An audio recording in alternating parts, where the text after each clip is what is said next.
If I offered to personally help you get your coloring book idea out of your head and into your hands in the next 30 days, using the exact same process that helped me create and publish my first book in 5 days, then leverage my status as a newly published author to launch and leverage it to create 2 additional income streams in less than 6 months, allowing me to make more money faster than relying solely on one-off book sales on Amazon or Etsy. And I did it with no formal art training or prior design experience. Would you be interested? Hi, my name is Rodney, creator of the Coloring Book Creator podcast. My first coloring book, Never Too Late to Make It Happen, inspired me to launch my first paid membership community and online course and coaching program that has helped over a dozen first-time authors create and publish over 30 titles and counting, while opening the door for a portfolio of additional income streams like launching a subscription box, landing paid speaking opportunities and offline teaching positions, and creating online courses and paid workshops. So the only question is, are you next? If you answered yes, shoot me a text to 415-851-1222. Again, that's 415-851-1222 and says, yes, I heard you on the podcast, and I'll respond within 24 hours with details on how to take advantage of this offer. Talk soon. Welcome everyone back to the podcast. I'm excited to be back on with a new episode. This episode is a topic that I've really wanted to address. And I was actually going to record an episode on it solo, but then a couple of months ago, I connected with Christiane Schroeter. Did I pronounce your name correctly? Perfect. Okay, Christiane Schroeter, through a podcast collaboration group that she and I are both in. And we had a conversation, and I discussed some of the challenges that many of my group members and people in my courses and membership programs, and just things I'm seeing in general that's happening out there on the interwebs, I guess, if you will, especially as it relates to creatives. And it's this topic of feeling overwhelmed with so many different options, so many different things that you can do just in regards to what we create as creatives, but also the stuckness that happens when we are also trying to monetize our creativity, because that requires somewhat of a different hat, different ways of thinking. And so it can create feelings of uncertainty, overwhelm. And I really wanted to bring it to light, but I was so struck by my conversation with Christiane that I said, I want to have a different voice. I don't do a lot of interviews, as you well know on this show, if you've been listening for any length of time. So I'm very selective about who I let on the show, because I only want to bring people who are really bringing a fresh perspective that can help to open our minds to what is optional or available to us. So anyway, we had a really great conversation, and that's what inspired this interview. So the topic of the interview today is called How to Manage Overwhelm, Get Unstuck So You Can Thrive, a self-care roadmap for creative entrepreneurs. So first, I want to say thank you so much, Christiane, for being with us today. Welcome, and how are you? I'm doing great, Rodney. Thank you so much for having me.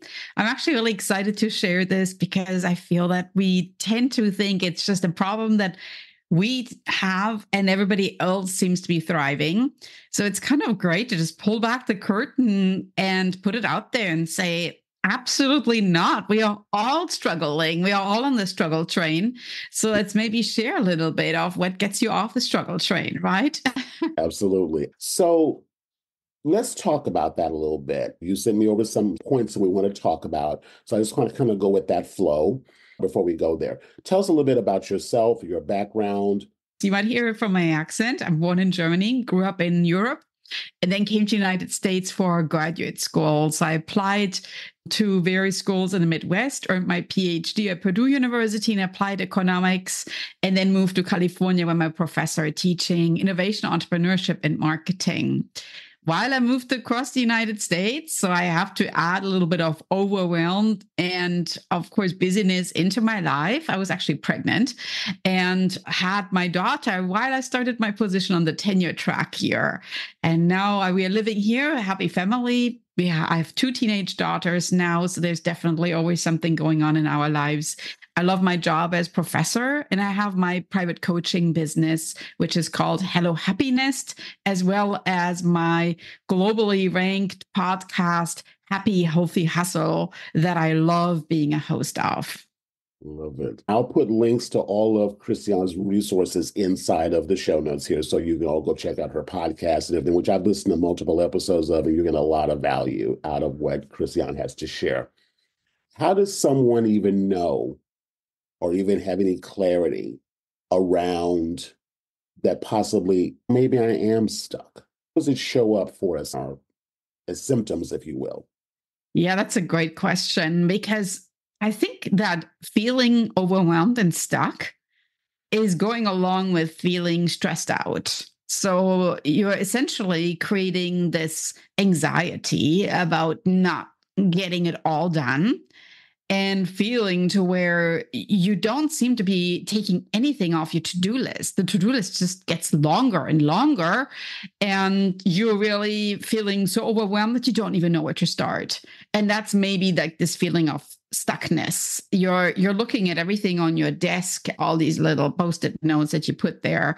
And actually, I have a fun story. Like, I'm going to tell you a little bit of when I experienced being stuck was actually that I lost some of the post-it notes. So that made me stressed out about not being able to tick things off because I forgot what I actually wrote down. And then I was like, this is like never ending. Now I can't even remember what I wanted to do. So I can't even tick it off. So I would really explain this whole feeling of stuckness as there's just like these thoughts going to your brain, and you are like, actually, so this is mental. And then physically, you're feeling like you're not capable of even like getting started. It's like in your head and you can't like get even going. So it's taking the first step that is just so monumental and so hard that frequently we feel no matter what I'm going to do, there's going to be more things piling up here. That's how I would describe that feeling. I wanted to ask this question too, since we're on the same vein. Is procrastination a symptom of being stuck, or where does procrastination fall into that paradigm? That's a great question, because what I just talked about with regard to the to-do lists and maybe even keeping a calendar, procrastination plays a big role in my life. And the way that I look at it is that when you want to tick things off from your to-do list, you have to start with some kind of level of priority. And the priority meaning things that are maybe due today, tomorrow, this week. However, you also have to think about how much time does it take to actually tackle those projects. So while the priority comes from the deadline, the priority also has to come from how big of a project is this. And we will talk about this in a little while. I'm going to give away some of my secrets about tackling projects and actually taking them off from your to-do list. But procrastination really comes in when all what you do is you look at your calendar and you basically go day by day, and you just like, okay, tomorrow this is due. And then you get started and you are like starting from zero. And all of a sudden you're like, oh my gosh, there's no way I can get this done today. And that's what I would say is that procrastination. So we are all procrastinators. And I think that's human, because you can't do it all. But at the same time, what you have to also figure out is the amount of work that you have to put in to reach that goal and that deadline. And let me maybe move it away from our businesses to, let's say you want to run a marathon, right? Procrastination would be you're like having that marathon scheduled for the weekend. And here we are, it's like middle of the week, Wednesday, and you're like, all right, let's just do this. While it's great to maybe say, let's do this, it actually also could be kind of dangerous because it could be like really harmful for your health to just, go for this. So procrastination in a certain way is a very natural response that we have, but you should also look at it as our body signaling to us, so hold on, to get there, maybe we need to take a look and actually take in how big of a task that is that we're really trying to accomplish. And that, of course, can contribute to the feelings of overwhelm, obviously, because you're feeling this pull to do something and you start making out your to-do list. So you make your list and then you start going through and then you get overwhelmed by the list and then that just causes more procrastination. It's kind of like a vicious cycle. It just kind of continues in sort of like this endless loop. You had something that I really thought was really fascinating. It's called petite practices. What does that mean? I like that title. How does that help us to sort of move through this and start getting in action? So, from my European background, and I grew up in Germany, I spent so much time in France. And that's something I'm super passionate about. Petite, the concept of small, and practices, the concept of a habit that you create. And first things first, I always look at practices that practices don't lead to perfection, they lead to progress. That's the most important thing in tackling overwhelm, that you think of the petite practice, you're breaking it down to small, manageable steps, and that each step or each practice leads to progress. Don't ever strive for perfection, because a lot of the feeling stuck feel coming from is that you're like, well, but it's not perfect yet. I can't let go. You have to let go, my friend. You have to let go.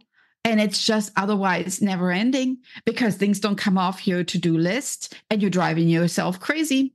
So that's just something that I really lead to in my coaching, to have that work-life balance, or I actually kind of talk about a work-life harmony, to feel like you're actually taking care of yourself while you are running a business, which I know is oh so hard. You have to take a really critical look and say, how is that going to help my business? Is that really like a business building opportunity that I'm going after? Or is it just something that keeps me busy right now? Okay. So make that decision. And you really have to be so critical with regard to projects you take on and whether that's even something you can manage. So the petite practice, this kind of like French inspired habit that we're building, really goes back to how can we stack habits in a way into our day that our day is not like we are creating something we are uncomfortable with. We are more creating habits that already weave into our lifestyle, but it leads to structures and systems that actually accomplish our goals. So it's the action that's important. And Yeah. that's really what I coach.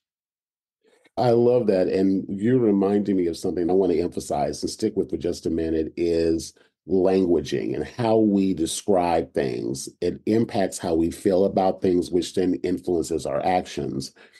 And what you made me think about when you framed the each practices is the word practice.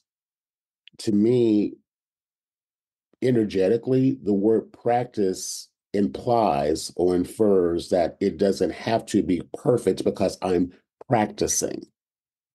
Whereas if I feel like I've got to do it right out the gate and there's no room for quote unquote messing up or not getting it right, I think that that can then slide back into moving into procrastination because, well, if I don't get it perfect, is it worth me doing?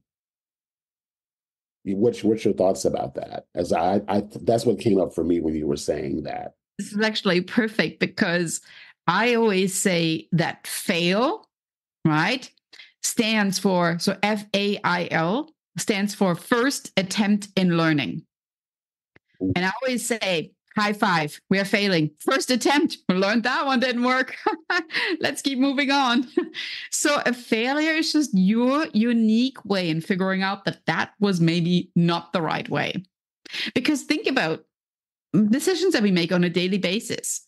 It would be so crazy that every decision that we make would be perfect. I mean, how many times have we purchased something where afterwards you're like, well, I actually bought this piece of clothing, or I tried this food and it wasn't great, or I went to this event and it wasn't great. Yeah. And it's the same thing with things that we create, our business ideas. You might create something and maybe it's just not working very well, and that's okay. However, going for it means that you still fulfilled a dream. So the fear of failure will crush more dreams than not going for it ever, right? So you might be sitting there and you're like, well, I don't know. So I'm going to start on working on this thing over here because it will procrastinate that I'm actually launching this book. Or maybe I'm just going to move over here and, oh my gosh, I'm so busy. Just go for it because it's just your first attempt in learning. I have never heard that before, and that blows my mind. I absolutely love that. First attempt in learning. Brilliant. That's going to really help shift so many listeners' perspective because, again, and I'm so glad that that word practice really stuck out for me. It was like a mindset shift that just kind of came to me as you were speaking.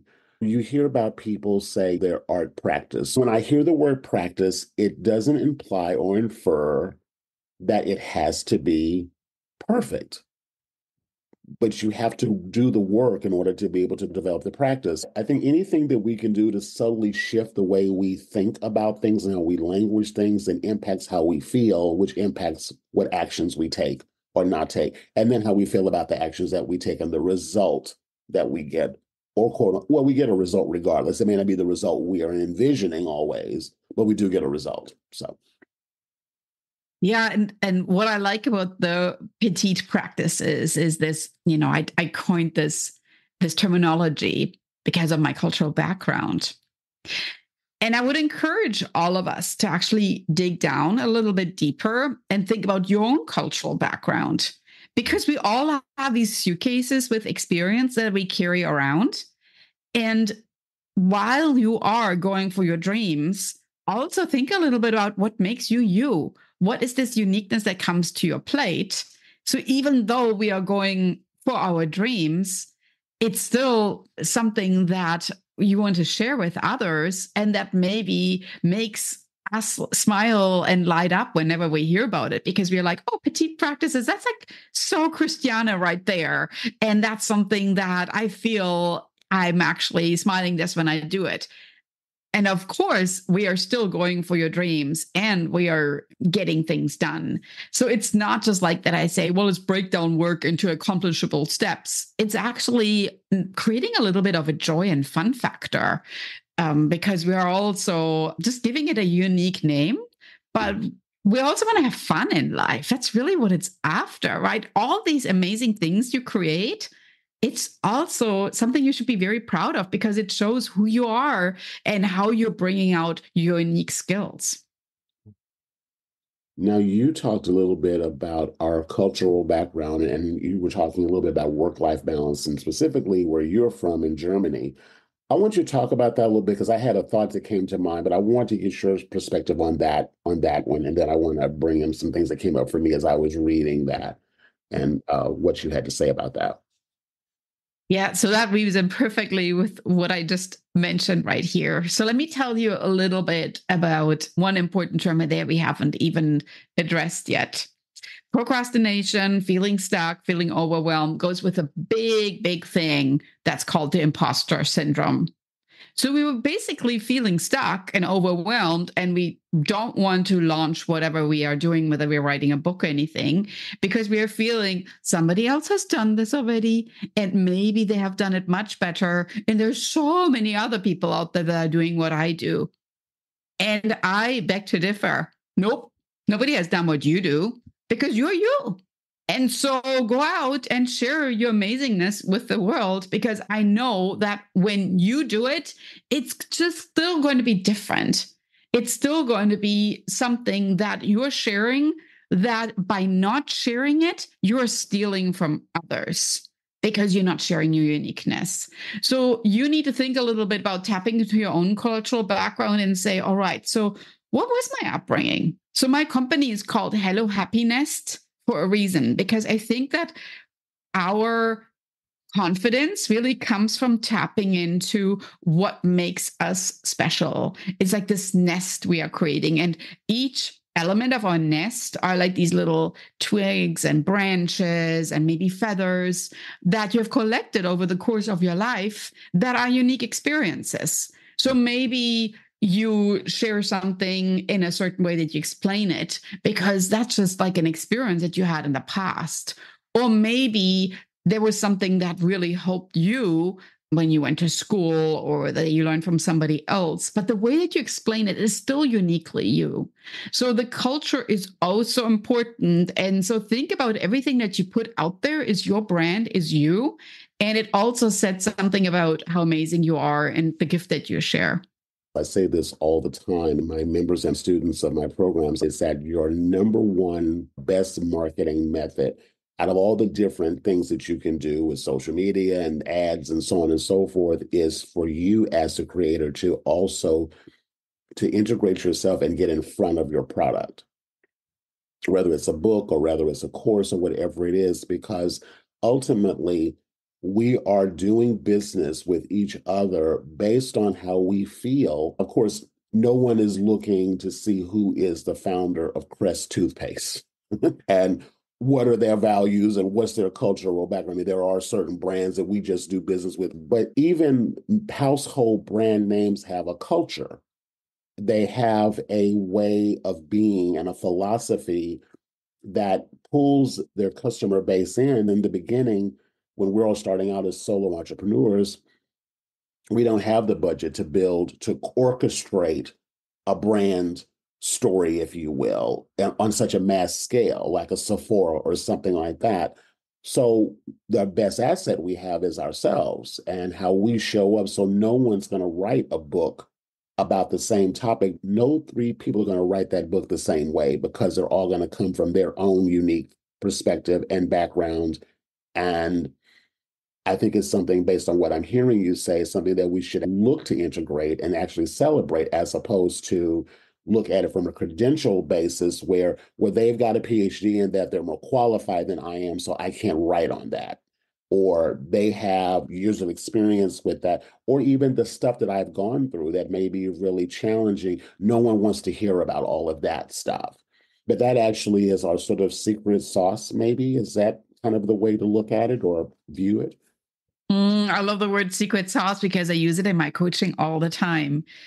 Your secret sauce really is what makes you you. And I love your comparison between buying from people and not just buying products. So Mm-hmm. you always think of walking away whenever you purchase something and having that feel good factor. And of course, in economics, we call it the utility that you get, right? So the happiness, the joy, this after feeling. And as creators, you always want to make people feel that they connected with you because it's something that you put out there. You know, if you think of like all the products you create, they're all like your little babies because you had like a touch in all of them and a little piece of you is in all of them. And now you're sharing it with the world. How amazing is that, right? That should be alone in a celebration itself. So don't keep holding back in sharing this because you need to feel that you're actually sharing it. It's nearly like when you push that submit button on something, how good does that feel?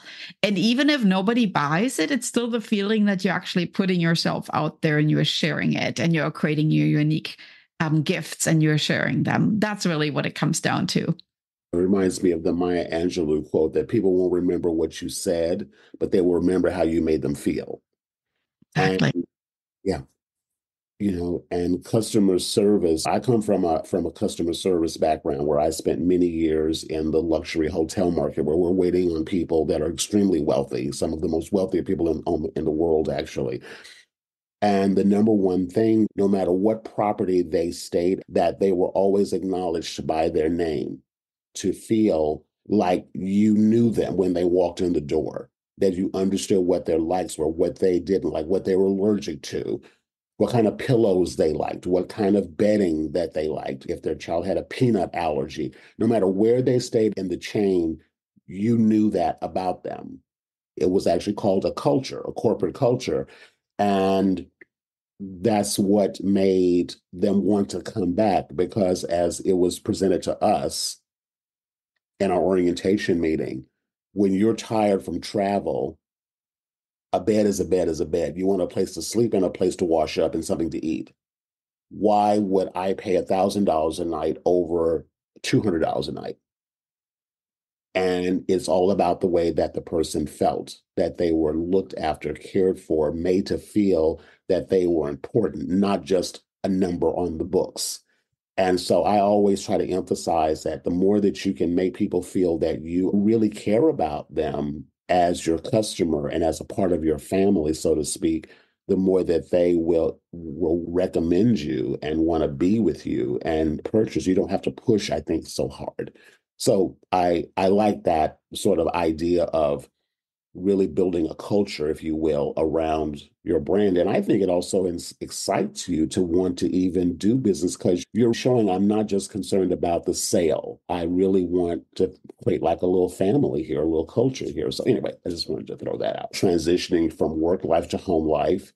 Talk a little bit about that from your own perspective and from your background and your history. So we started with this feeling of stuckness and overwhelm.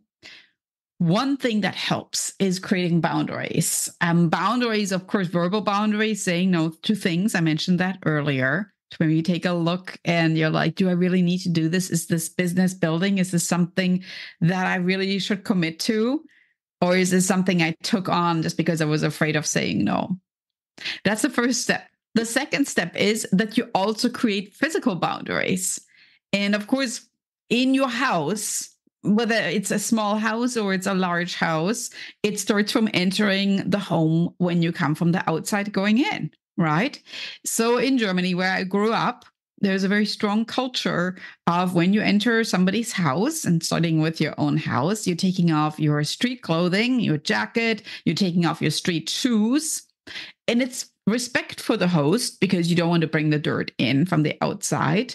But think about doing this in your own home. It's also respect for yourself because now you're coming from the outside in, and all of a sudden you changed into like this comfy jogging pants and fluffy slipper thing. And it's like your body is like, oh, I'm at home. How Mm-hmm. can you feel stuck when you're wearing comfy joggers and fluffy slippers? All of a sudden, your body is like, I can actually relax. And this is so important when we feel overwhelmed or stuck. You need to create physical boundaries.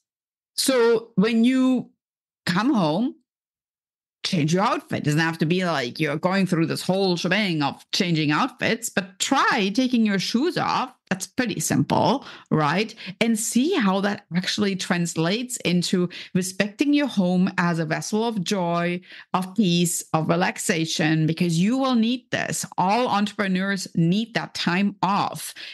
Your business will not grow if you just keep going, going, going. In fact, it's actually absolutely, I would say, detrimental to your business if you don't take care of yourself.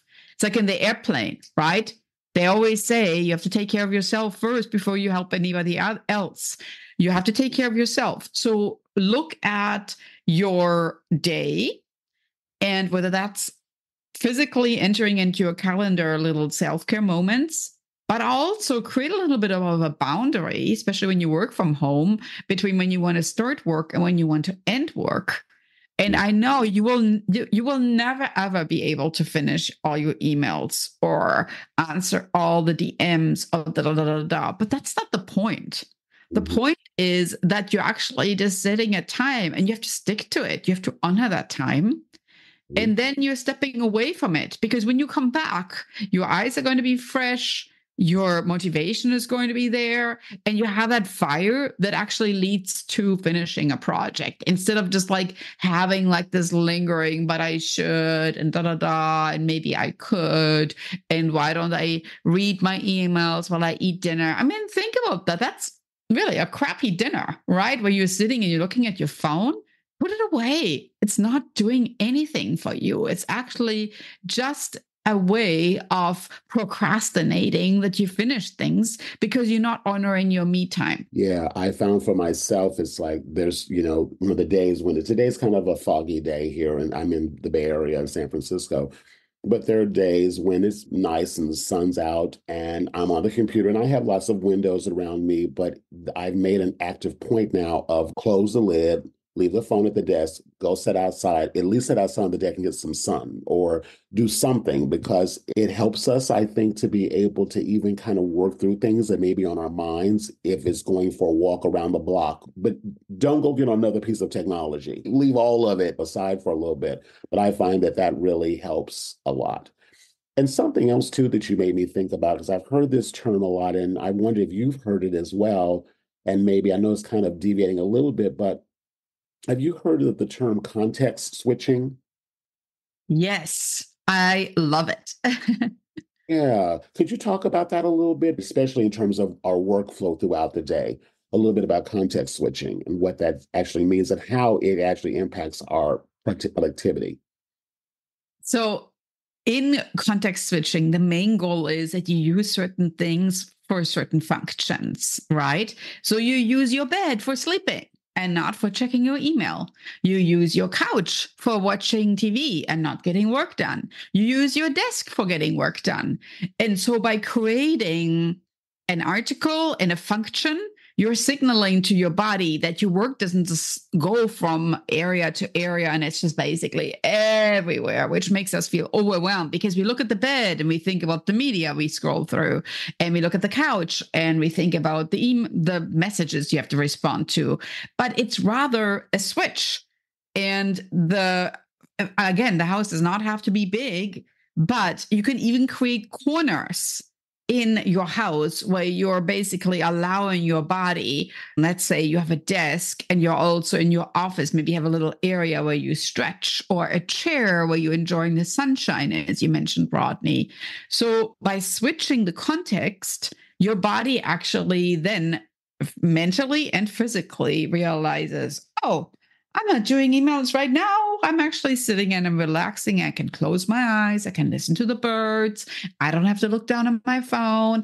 And so that makes your body actually relax and really take off, because by all means, we're not multitaskers.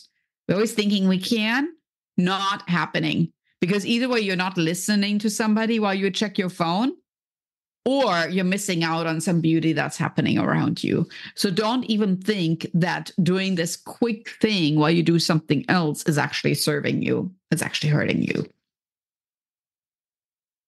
I think if nothing more that we talk about, that's the number one thing that most of us struggle with. And based on the way you put it, I think that's probably the number one cause of overwhelm. We don't even realize that we've made it so socially acceptable that that's what we do. Our phones must always be in our hands, no matter what, and that we have to be doing. Oh, I'm just going to send a quick email. I'm going to send a quick text while you're making dinner. I'm going to do this. I'm going to do that. And then you're always on all the time. I do it. So I clearly hear what you just said. And I think that can be the number one contribution to overwhelm. And what's so important about it is that I saw this Instagram post the other day about these little cafes, and I think it was in the Netherlands, in Amsterdam, where it's like a no technology zone. And whenever I share that with people, I'm like, oh, there's a no technology zone. Everybody's like, oh my gosh, that's so cool. While they look at their phone. And it's like, right. I know, oxymoron. I know. You know? Huh. And that's probably why I love podcasting so much. Mm-hmm. When I got into podcasting a year ago, what I love about podcasting is there isn't a lot of opportunity. You can really look down at your phone or do anything else. You're talking to a person one-on-one. But then think about all the joy you're creating while you're doing this. And while many of my guests tell me they listen to podcasts while they're driving, or maybe they're walking, or maybe they're doing the laundry or cleaning the house, it's so powerful to think that this communication that we are sharing right here will actually impact somebody's life.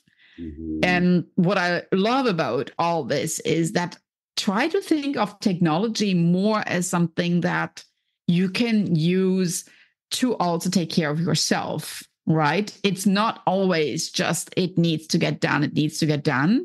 But I also think about tapping into resources, whether that's a white noise machine, or that's looking through pictures, that there are a lot of ways you can use technology to actually take care of yourself. And you don't always need to look at your phone to check your email. You could just also just scroll through some old pictures of a trip that you took and get a smile on your face. I mean, I love looking at travel stuff.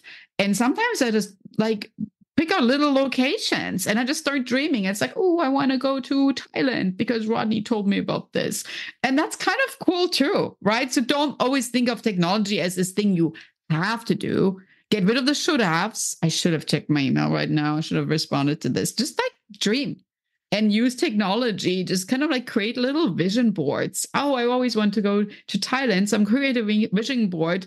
And this is how I imagine it will look like, and make it very, very not just an abstract thing, but make it very visual. Maybe even find pictures on the internet and start putting it together in Canva so that you have it in front of you and you can visually go through. When I land in Thailand, this is the first thing I would do. This is the food I eat. This is the drink I would have. These are the people I would meet.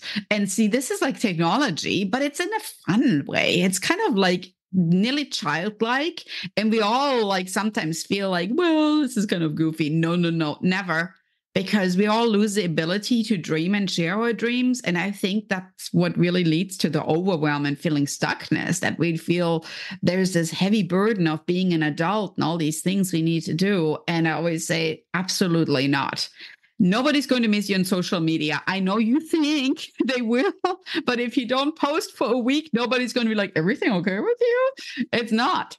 It's not. So just step away from it. You don't even have to have that post that says, I'm stepping away from things, because I'm sorry, but it's not that important. All right, just step away from it. You don't need to apologize about it. Just do it.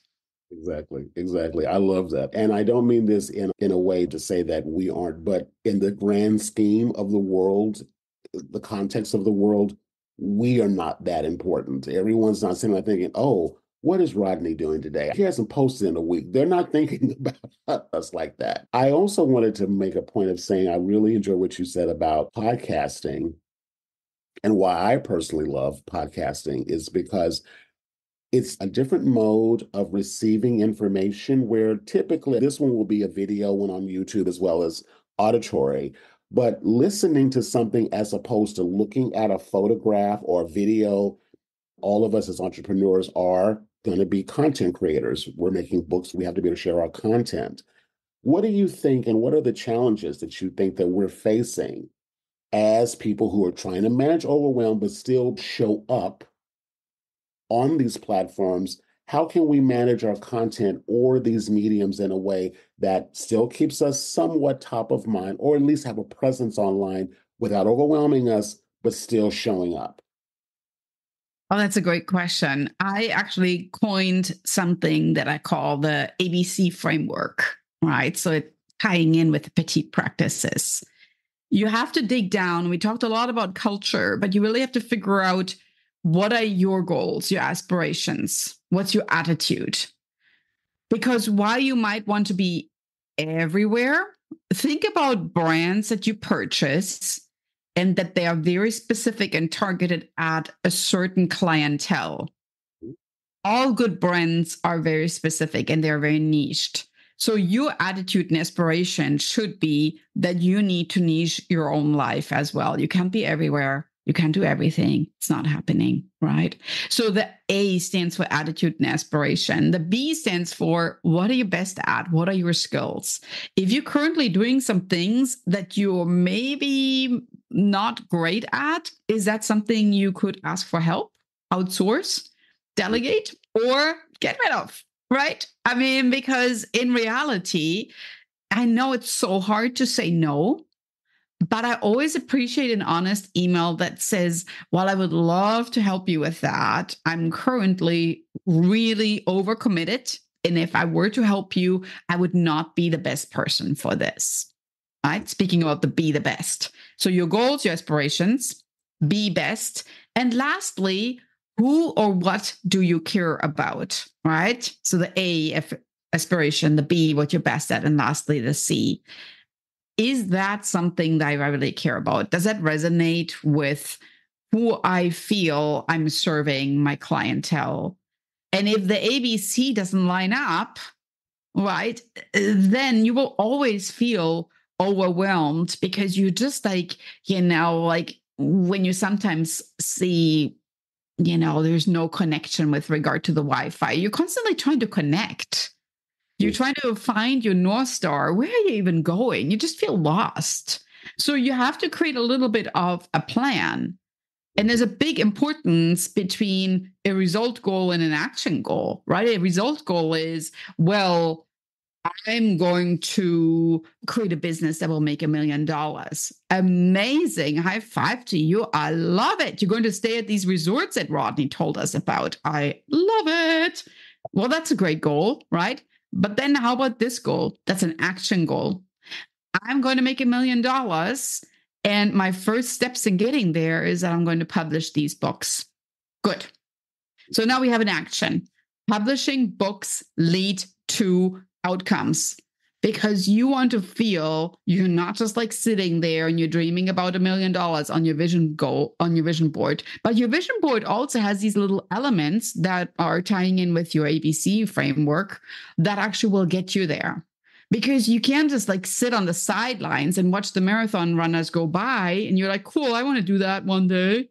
Well, if you don't buy your sneakers, you're never going to do it, my friend. So you have to think a little bit about the petite practices, the ABC framework, and really taking action. I love this framework. I wanted to ask you this. If you could maybe give us from a person listening who is really struggling with being consistent in the way they show up in terms of promoting or marketing their books in this context for this audience or listeners.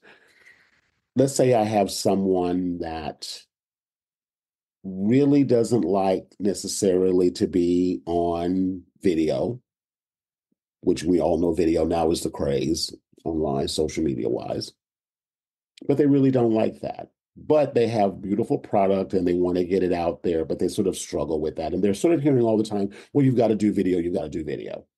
Then you got someone that's great on camera and they love to talk on camera, but maybe their content really isn't landing or resonating or something along that line.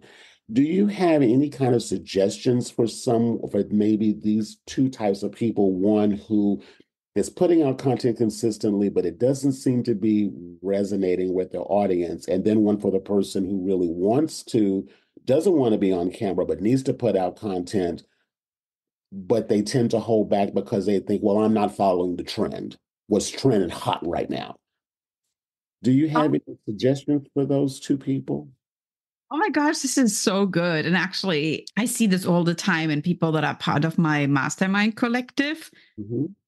Coaching a visibility training that helps you overcome some of the fear.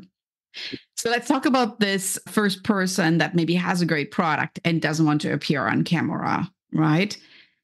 I can honestly tell you that there's probably hardly anybody that basically wakes up and is like, oh my gosh, I can't wait to be on camera today.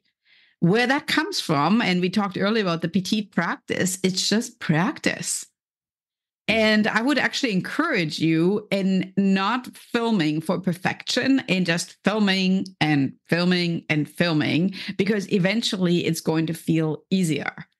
And it might be an awkward thing at the beginning to put yourself out there, but there are lots of ways in getting started without just looking at the camera and talking. Right? So maybe you can show a little bit more of your product, and maybe you just show a little bit behind the scenes and how you create that amazing product.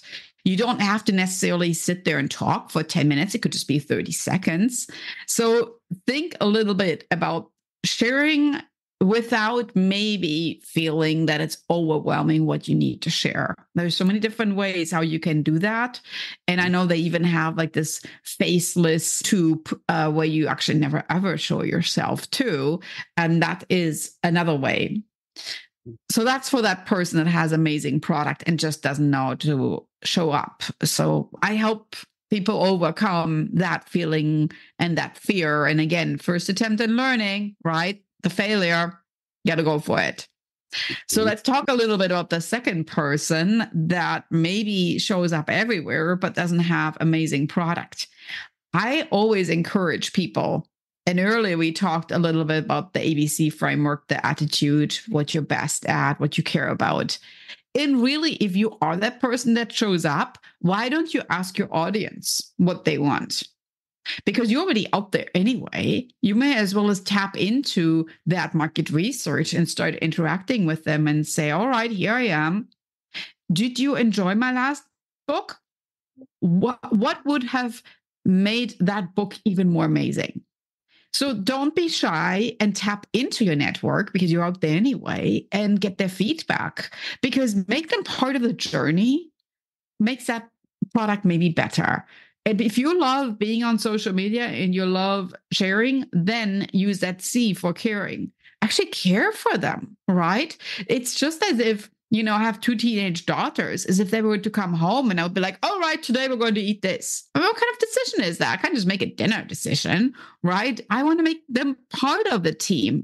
I want to make them feel like their feelings for what they would like to eat for dinner are heard. And while it's important to probably use things that we have in the refrigerator because they will go bad, there's still a lot of input that I value. And the more you include your community in your decisions, the more your products will improve and you will sell them because your community had a little part in it.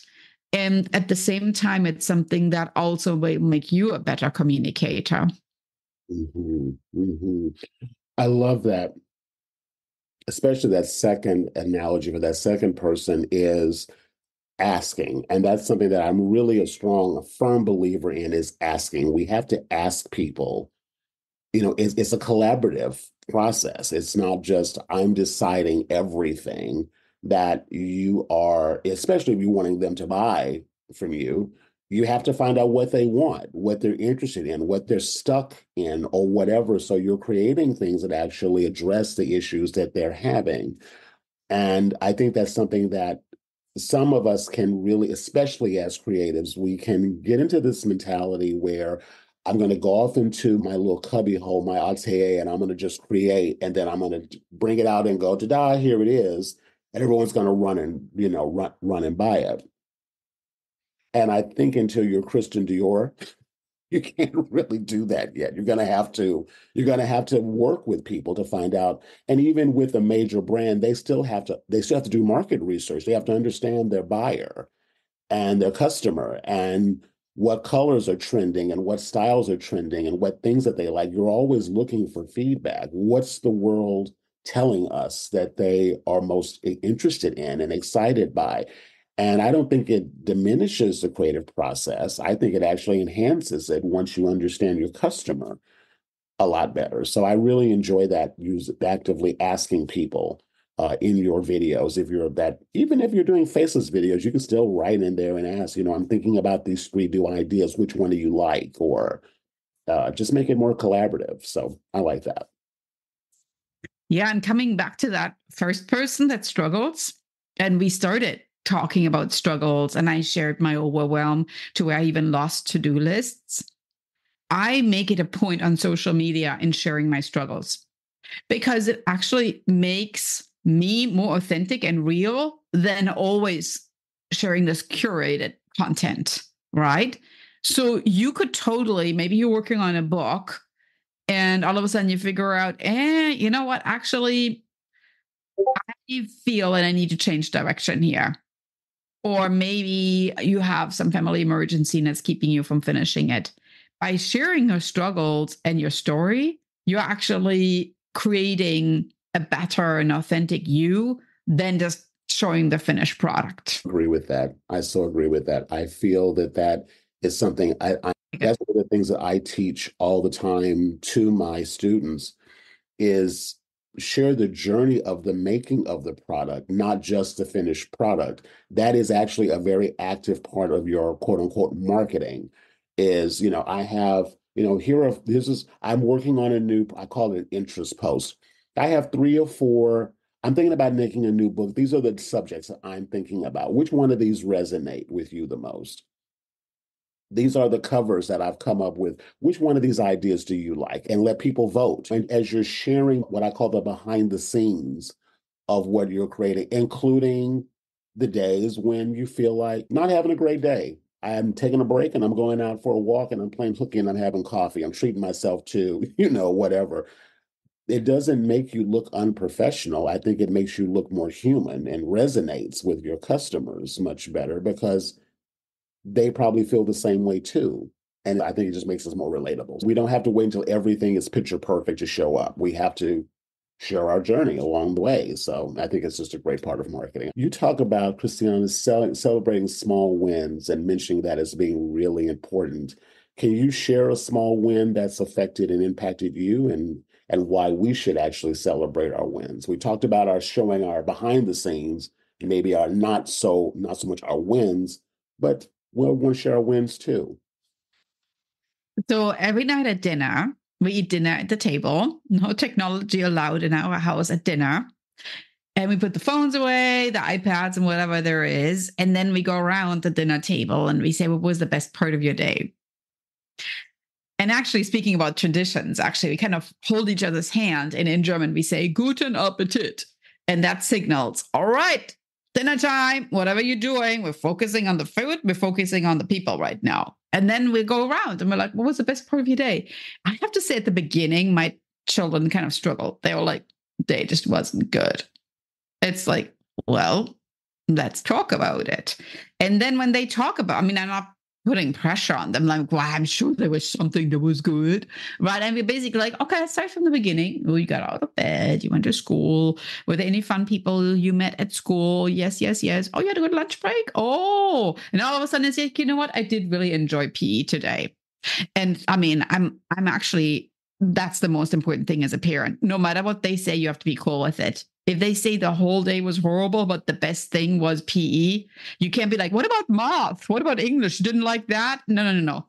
Or if they say, I really like the book that I'm reading right now, and da da da da da, and it's like this kind of like, book you would have never chosen it.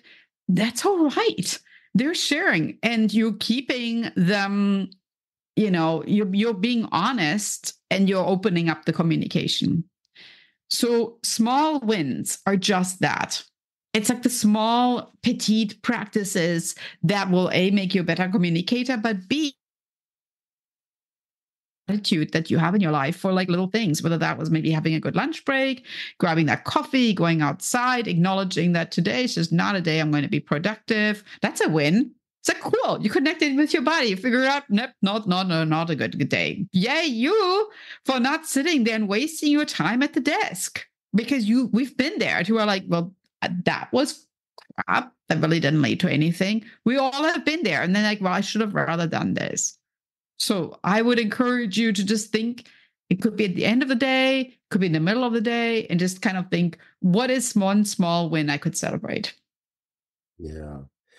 And you made me think of something that I'm so glad you made me think of this because I want to make sure I say this to all the listeners is that when you complete, and I'm just going to be very specific here in this particular example, because most of all my listeners pretty much all are producing books. When your book and published on Amazon or wherever you're publishing it, it's actually live, make an active point of celebrating that for yourself. Whatever that looks like for you, whether it's taking yourself out to lunch somewhere. Really I think make a big deal out of it, or maybe go get a massage or go to your favorite place and hang out. Maybe it's going to the beach or going for a hike or do something that really acknowledges what you've accomplished because I personally feel it wires our brain that at the end of our journey there is a reward. Although the project of itself is an accomplishment and a reward, but I think even take it to another level. And I feel like that if we do that and kind of set our brain that way, that when we go for the next project or whatever the next thing is, I think sometimes that might help to manage a lot of those feelings that come up And you may get new feelings that come up. Well, will the next one be like the first one? I don't know about that part, but I'll just say I think it gives us more motivation to want to do it again if we're wiring our brain to have good experiences and good feelings that come with accomplishing a goal. You have any thoughts about that, Christian? I completely agree. And actually, the way that I compare it is you're reading a really good book, Hmm. watching a really good movie, and then you're done with the book and you fall a little bit into like a void or a hole because you're like, well, now this was a really good book. I don't know what to read next. Or Hmm. this was a really good movie. And you're walking away and you're still thinking about the movie and you're like, that's going to be really hard to find another movie that I'm going to like this much. It's really going to be hard for me to pick up another book because that was so good that I don't even know where to start now. And while that's beautiful that you had that book and the movie experience, it actually nearly helps to create like a plan of what's next, right? So in your mind, you finish the book, you celebrate what's next, because the mind always has like these little feelings of joy and this absolute like, yes, I pushed submit button, and then you're falling into like the whole,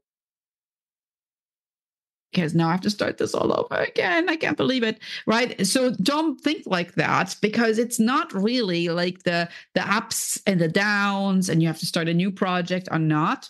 Think about something that's really, really important. Is there something that you learned? We talked about this earlier, right? Is there something you had in this project? So part of the celebration should be nearly like sitting down and like, what is it in that experience, in that whole project that I just finished, that I could use in my next project to make it a little bit more efficient? Were there certain tools that I used? Were there certain techniques? Were there certain days where I feel I worked a little bit differently, where things just got done? So, in your joy of celebration, also just jot down a few notes to yourself. And you could even write a letter.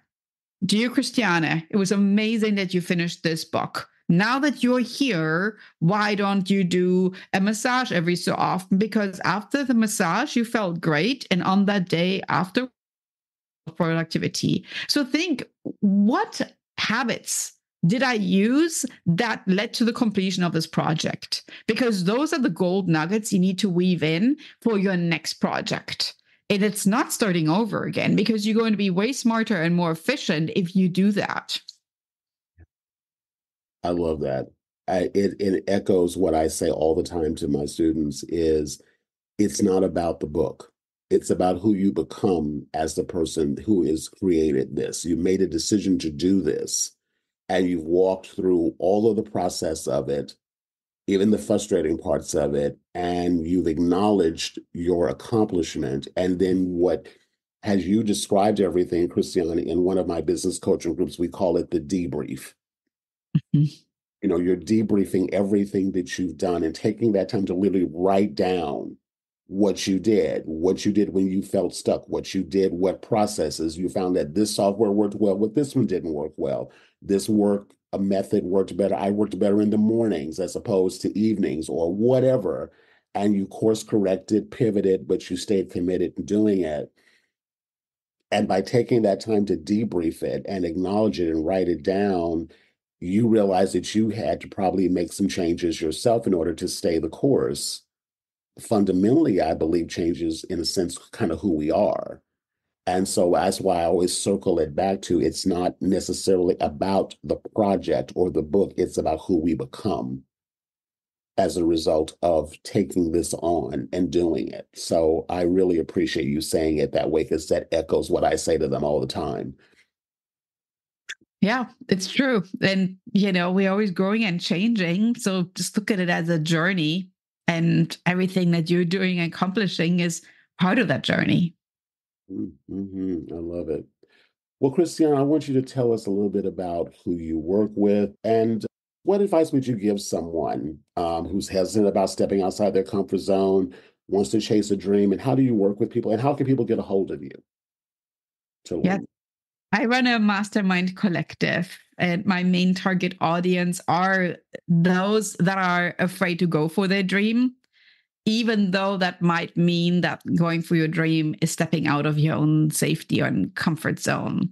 So I always encourage people, become comfortable with being uncomfortable, because we're going for your dreams. As bold and as crazy that might sound, we're going to go for them and we're going to accomplish them.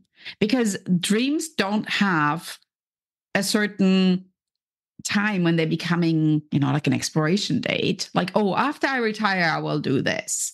Or after I da da da da da. That's not the right way of thinking about it. You need to start putting little bits of joy into your daily life, because otherwise you're just living life and you're letting it flow by.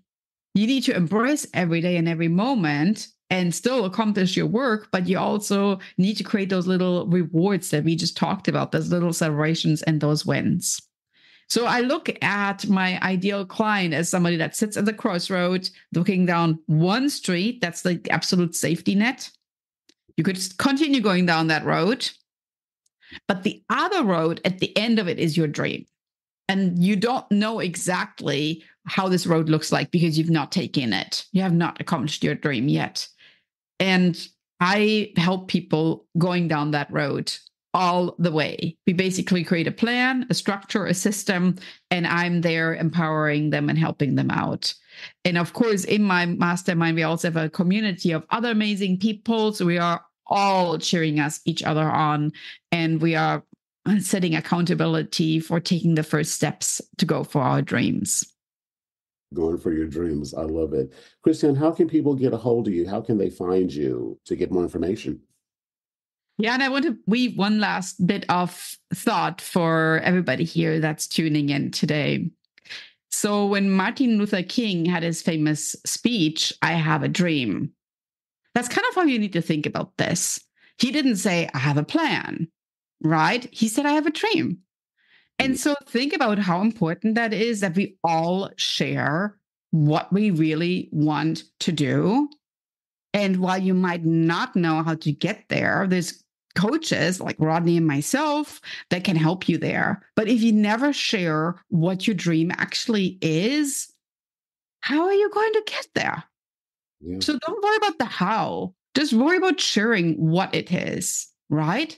And if you want me to help you and reach your dream, I would love to do that. So I'm available at hellohappynest.com, hellohappynest.com, and reach out to me via email. There's a contact form. You can check out the Mastermind Collective, and I would love to have you. I will put the links to Christiane's information in the show notes for you, so you can go check that out. And you said something that I do want to make sure that I follow up with, because you made me think about. It's an amazing book that I read a few months ago, and I'm not remembering the title exactly, but it's by a gentleman named Dan Sullivan, and it's about who, not how. Mhm.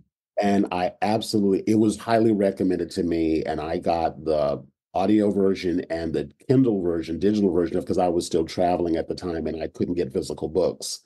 And so I read is what I call it at the same time. That way it made me focus. So I listened as I read through the book. But what I loved about it, and it echoes what you just said, and it's been a game changer for me personally.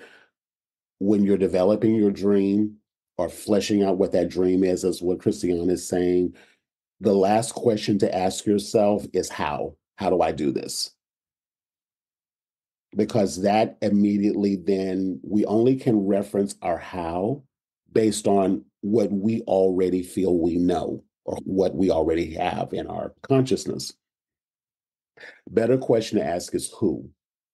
You don't have to know who the who is, just ask who can help me accomplish my dream. And that who may be Christiane, it may be me or anyone else. But when you ask the who shows up. When we're asking how, it's in our own strength and what we already know.